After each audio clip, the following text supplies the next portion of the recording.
রাজস্থলী সরকারি কলেজের সুপ্রিয় শিক্ষার্থীরা, তোমরা সবাই কেমন আছো? আশা করছি সবাই ভালো আছো, বাসায় আছো এবং যথারীতি নিরাপদে আছো। আর একটু বেশি সাবধানতা আমাদেরকে অবলম্বন করতে হবে। আমরা দেখছি দৈনিক খবরে সবসময় যে করোনার প্রকোপ, যেটাকে বলছে কিনা দ্বিতীয় ঢেউ, এটা তীব্র আকারে হয়তো আঘাত হানতে যাচ্ছে। আমাদেরকে আগের মতোই যথারীতি সতর্ক থাকতে হবে। তো আজকে দ্বিতীয় বর্ষের শিক্ষার্থীদের জন্য এই ক্লাস পদার্থবিজ্ঞান। আমি যথারীতি পড়াচ্ছিলাম তাপগতিবিদ্যা। এখন অনেকটা শেষের দিকে তাপগতিবিদ্যার এখন যে টপিকসটা বলবো তার আগে আমি আজকে এন্ট্রপি নিয়ে বেশ কিছু কথাবার্তা বলবো। বেশ কিছু বললো মানে খুব বেশি কিছু না হয়তো এন্ট্রপিটা। তার আগে একটা কথা বলতে চাই, প্রত্যাবর্তী প্রক্রিয়া এবং অপ্রত্যাবর্তী প্রক্রিয়া দুটা জিনিস এখানে আছে বইয়ে, তোমরা দেখবা। আমি একটু বলে নিই। প্রত্যাবর্তী প্রক্রিয়া হচ্ছে যে প্রক্রিয়া বিপরীতমুখী হয়ে প্রত্যাবর্তন করতে পারে, মানে সামনের দিকে কাজ করলাম, পিছন দিকে আবার ব্যাক করলো, এ ধরনের ঘটনা। এবং পিছন দিকে যে ব্যাক করছে তার প্রতি স্তরে চাপ, কাজ এবং অন্তস্থ শক্তির পরিবর্তন সবসময় সমান সমান হবে প্রতিটা স্টেপে প্রত্যাবর্তী প্রক্রিয়ার ক্ষেত্রে। আর এটা ঠিক অপোজিট হচ্ছে অপ্রত্যাবর্তী প্রক্রিয়া, যে প্রক্রিয়া কখনোই বিপরীতমুখী হয়ে প্রত্যাবর্তন করতে পারে না, তার নাম হচ্ছে অপ্রত্যাবর্তী প্রক্রিয়া। তাহলে বেসিক্যালি দৈনন্দিন জীবনে যে সমস্ত ঘটনা ঘটে থাকে তার ম্যাক্সিমামই হচ্ছে অপ্রত্যাবর্তী প্রক্রিয়া, যেটাকে আমরা যে সেটা পিছন দিকে ব্যাক করতে পারে না। একটা ধরো রাস্তার সাথে গাড়ির চাকার ঘর্ষণ লেগে যে তাপ উৎপন্ন হলো, সেটা পিছন দিকে ব্যাক করা আসলে সম্ভব নয়। অথবা পাহাড় থেকে একটা পাথর গড়িয়ে গড়িয়ে নিচের দিকে পড়ছে, এমনটা কখনোই হতে দেখা যায় না যে পাথর নিচে থেকে উপরের দিকে উঠে যাচ্ছে কোনো কিছু সাহায্য ছাড়া। অর্থাৎ তাহলে বলা যায় যে অপ্রত্যাবর্তী প্রক্রিয়া হচ্ছে একটা স্বতঃস্ফূর্ত প্রক্রিয়া, যেটা নিজে থেকে হয়, নিজে থেকে হচ্ছে। অর্থাৎ অথবা কোনো ইনস্ট্রুমেন্টের প্রয়োজন হচ্ছে না যেটা ঘটানোর জন্য। কিন্তু যখনই আমি তাকে ব্যাক করতে যাব, অর্থাৎ ঠিক যা যা দিলাম তা তা ফেরত নিতে যাব, তখন আমার কিছু না কিছু যন্ত্রের প্রয়োজন হবে। এবং দৈনন্দিন জীবনের কথা বলছি, সেক্ষেত্রে সবসময় দেখা যাবে এই যে বলেছি প্রত্যাবর্তী প্রক্রিয়ার ক্ষেত্রে প্রতিস্তরে চাপ, কাজ এবং অন্তস্থ শক্তির পরিবর্তন সমান প্রতিটি স্টেপে।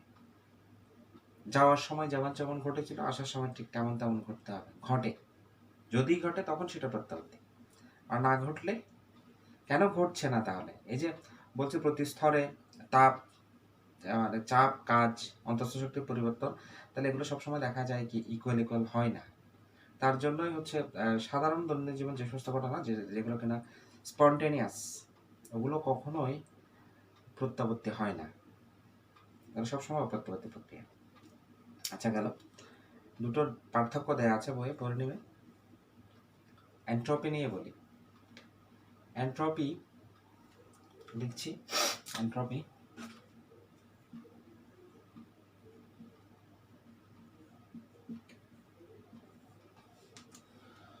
শুধুমাত্র সংজ্ঞা যখন বলতে চাই, এন্ট্রপির অনেক ধরনের সংজ্ঞা বইয়ের মধ্যে দেওয়া আছে। একদম সহজ যে সংজ্ঞা লিখলে তোমরা হয়তো এন্ট্রপি কি জ্ঞানমূলক প্রশ্ন আসলে তখন যে আনসার লিখলে তোমরা যে নাম্বারটা পেতে পারো 1 নাম্বারের জন্য, যা লিখলে হবে অতটুকু লিখলে হবে। রুদ্ধতাপ প্রক্রিয়া একটা আমরা পড়েছি, সমষ্টি প্রক্রিয়া, রুদ্ধতাপীয় প্রক্রিয়া। রুদ্ধতাপীয় প্রক্রিয়ায় যে রাশিটি ধ্রুবক থাকে, এটা কনস্ট্যান্ট থাকে, একটা রাশি কনস্ট্যান্ট থাকে।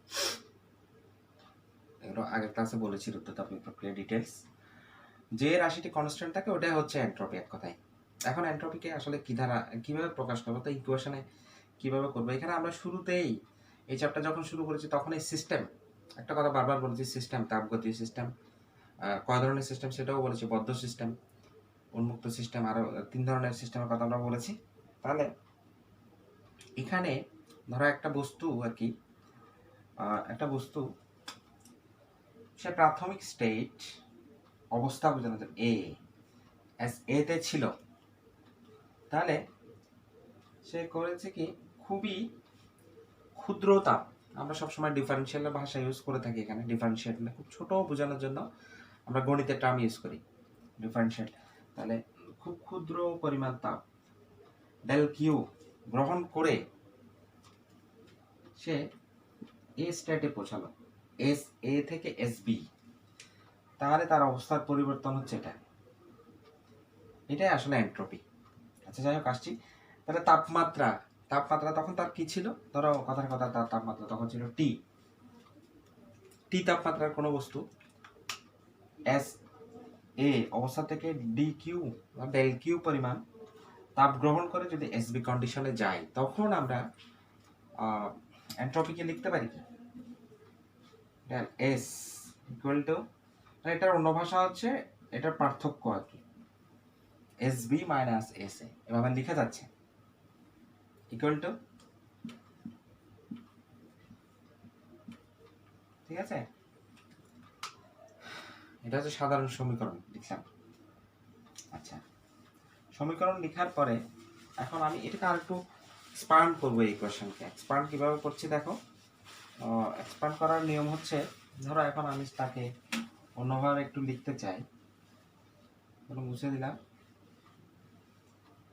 অন্যভাবে একটু লিখতে চাই কিভাবে,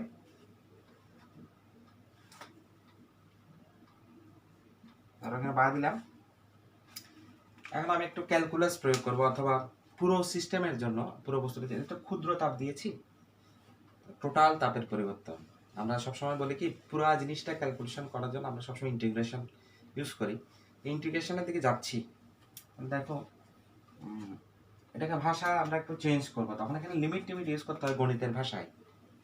যখন এই টার্মটাকে আমি চেঞ্জ করে হচ্ছে লিমিট দিয়ে লিখতে যাব, তখন আমরা ইন্টিগ্রেশন ইউজ করতে পারবো।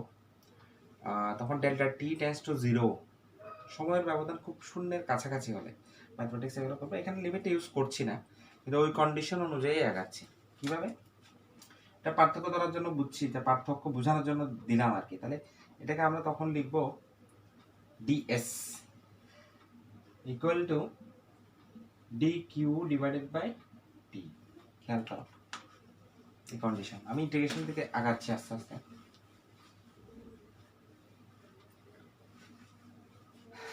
টার্ম দেখলে, অপারেটর দেখলে বুঝতে হবে ইন্টিগ্রেশন, যে আমরা ইন্টিগ্রেশন তাহলে ইন্টিগ্রেটেবল কোনটা কোনটা, ডিএস ডিকিউ, ঠিক আছে।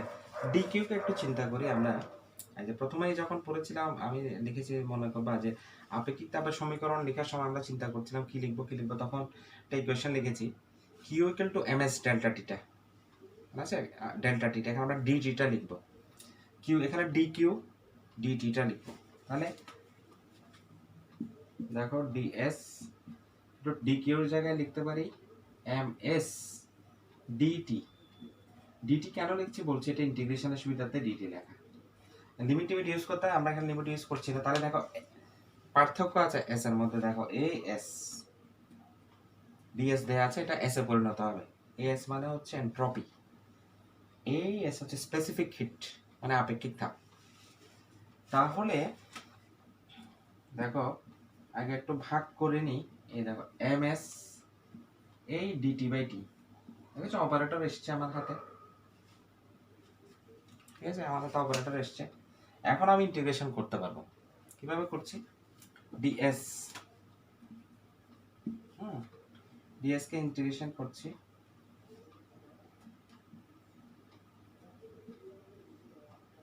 এদিকে দেখো ডিটি ডিভাইডেড বাই টি। এখন আসি, এখানে আমি বলেছিলাম ইন্টিগ্রেশন করার সময় আসলে কি ইউজ করতে হয়, লিমিট ইউজ করতে হয়, আপার লিমিট লোয়ার লিমিট। প্রথমেই লিখেছিলাম সেটা টি তাপমাত্রায় ছিল, একটা স্টেটে ছিল এস এ স্টেট, এখানে আমি স্টেটগুলো লিখতে পারি, এ স্টেট থেকে বি স্টেট এসে গেছে, তাহলে তাহলে সে S B final, S A তে ছিল এটা লোয়ার, এটাকে তখন লোয়ার লিমিটটা দিতে হবে যেখানে ছিল, আর আপ টু মার্ক মানে সর্বোচ্চ যতটুকু পর্যন্ত যাবে সেটা হচ্ছে তার হায়ার লিমিট। এটা ধরে নিলাম এটা T1 টেম্পারেচার ছিল শুরুতে, হায়ার লিমিট T2। দেখো ডিফারেন্সিয়েটেড ইন্টিগ্রেশন, ডিফারেন্সিয়েট আমি বলছি ইন্টিগ্রেশন একটা ইকুয়েশন এরকম আছে, সূত্র dx বাই x, অথবা অন্য ভাষায় বলতে পারো বইয়ে এভাবে আছে 1 বাই x dx, অর্থাৎ dx টা উপরে, সেম কথা এই যে dt by t, equal to লন এক্স, এটা একটা equation. Generally dx equal to x, দুটোই এখানে অ্যাপ্লাই হচ্ছে। দেখো dx সমান s, ওকে, তারপর 1 বাই x dx মানে dt বাই t লন t এখানে হবে। আমরা এখানে লিখতে পারি হচ্ছে s ds, এটা থেকে ইকুয়েশন থেকে লিমিটের সূত্র অনুযায়ী আমি এভাবে ইন্টিগ্রেশনের নিয়ম অনুযায়ী এভাবে রেখে দিলাম sb s1 রাখতে হয়, তাহলে ভেক্টর করানোর সময় করানো হয়েছে। তারপর ms বাইরে আছে, তাহলে কনস্ট্যান্ট, কনস্ট্যান্ট সবসময় বাইরে থাকবে। dt বাই t, এই যে লন t, লন x বসাবে তাহলে এখানে লন t বসবে, থার্ড ব্র্যাকেটের মধ্যে এগুলো থেকে যাবে loan t t2 by t1। আচ্ছা, ইন্টিগ্রেশন করার নিয়ম কি? ইন্টিগ্রেশন করার নিয়ম হচ্ছে, আচ্ছা ইকুয়েশন বসানো শেষ, এখন কাজ হচ্ছে ভিতরে যেটা টার্ম আছে আমরা এভাবে লিখি sb minus sa, higher limit বসাবো বিয়োগ লোয়ার লিমিট। এখানেও সেম কেস, তাহলে আমরা লিখতে পারি loan t2 minus loan t1, এটা লিখতে পারি, ওকে, sb মাইনাস sa, এটাকে ডেল্টা s রাখা যায়, লিখছি কিছুক্ষণ পরে এসে আবার। আচ্ছা, এখন আসো আমরা যখন 9 10 এ পড়েছি log এর সূত্র log a minus log b, যদিও বা log a log এবং ln এর মধ্যে একটু পার্থক্য আছে। ধরো log সমান 2 পয়েন্ট আমরা লিখতে, ধরো ln এর জায়গায় যদি আমরা log লিখতে চাই, বেসিক্যালি ম্যাথমেটিক্স এর ভাষায় ln এর জায়গায় log লিখতে চাইলে 2.303 এটা অ্যাড করতে হয় আর কি, এখানে দরকার নেই। আমরা ln এর সূত্র আর এমনি সূত্রগুলো একই থাকে। log a minus log b মানে কি log of a divided by b, এখানেও ঠিক same ln t2 minus t1, এক লাইনে লিখতে চাই ln of t2 divide by t1,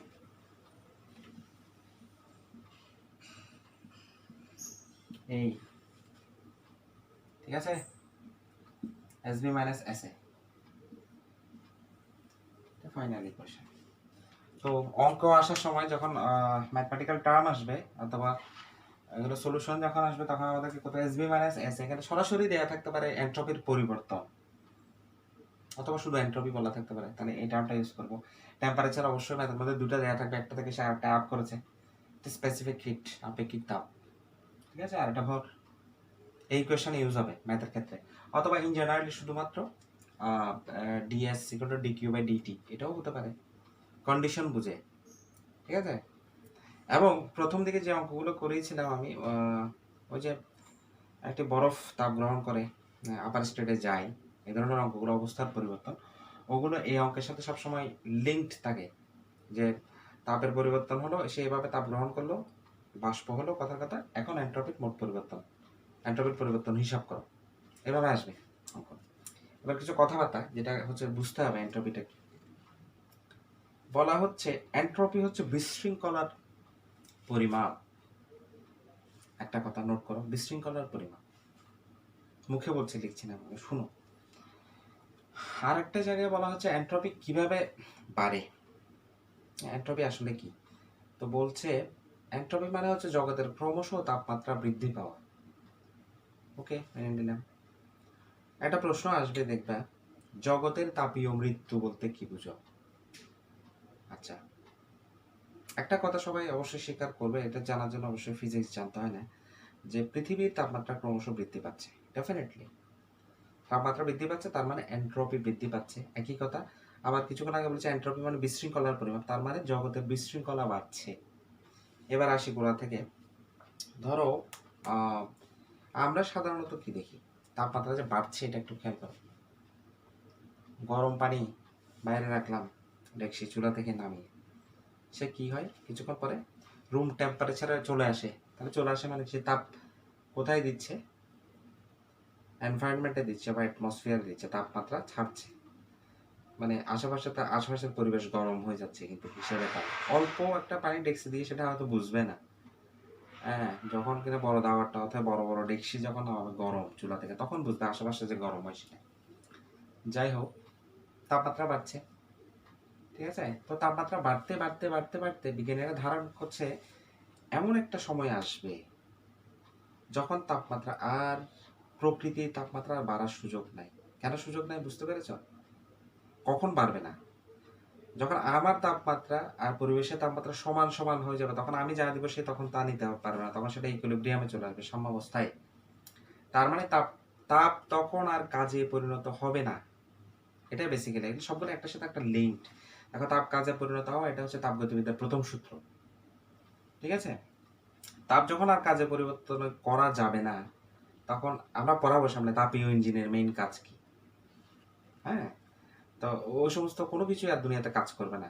যখন এটাকে তখন জগতে তাপীয় মৃত্যু বলা হচ্ছে, যখন তাপ আর কাজে পরিণত হবে না, কাজও আর তাপে পরিণত হচ্ছে না, যখন সবকিছু তাপমাত্রা আলটিমেটলি একই রকম হয়ে যাবে, এটাকে জগতের তাপীয় মৃত্যু বলা হচ্ছে। এখন আসো একটা কথা, ওই যে প্রথমে বলেছিলাম এন্ট্রপি মানে বিশৃঙ্খলা। এন্ট্রপির সাথে রিলেটেড তাপমাত্রা। তাপমাত্রা মানে কেন বিশৃঙ্খলা, এটা একটু চিন্তা করা হোক। বিশৃঙ্খলা মানে এলোমেলোভাবে ছুটে চলা। তা আমরা কেমিস্ট্রিতেও পড়েছি এই সমস্ত কথাবার্তা। তাপমাত্রা বাড়লে কোনো বস্তুর আয়তন কি বাড়ে না কমে? অবশ্যই বাড়ে। তাপমাত্রা বাড়লে আয়তন বাড়ে, এমন একটা, আমি সবসময় স্টুডেন্টদেরকে এটা যখন ক্লাসে পড়িয়েছি আমি আগের ইয়ারগুলোতে সবসময় এই উদাহরণটা দিই আর কি। তা আমরা যখন পড়ালেখা করছি, আমার এক স্যার আমাকে সেটা পড়িয়েছিল, আকবর স্যার, এটা মাথার মধ্যে ঢুকে আছে। উদাহরণটা খুবই সুন্দর। কেন বলছি দেখো, তাপমাত্রা বাড়া মানে যে এলোমেলো ছুটে চলা, এটা তুমি কিভাবে বুঝবে? গ্যাসের, আমি তো আর গ্যাসের অণু না যে আমি বুঝবো। তাহলে আয়তন মানে কি? আমরা বলি দৈর্ঘ্য প্রস্থ উচ্চতা। এই ঘর, ধরো আমি এই ঘরটার মধ্যে আছি, অথবা আমরা এখানে 2-3 জন আছি আর কি, তাহলে আমাকে বের করতে এই ঘরের আয়তন, তাহলে আমি সহ মিলে সবকিছু মিলে আয়তন হলো। দরজাটা খোলা আছে, সামনে আমার দরজা আছে, ধরো দরজাটা খোলা আছে, আর আমি নর্মাল রুম টেম্পারেচারে আছি। এখন আমাদের 3 জনের মধ্যে একজন যদি হেঁটে ওই রুমে চলে যায়, তখন যদি বলে তোমাদের সবাইকে নিয়ে আয়তন হিসাব করো, তখন আমরা 2জন এখানে, একজন বাইরে, তাকে সহ নিয়ে হিসাব করতে হবে, তাহলে টোটাল ভলিউম বেড়ে যাবে।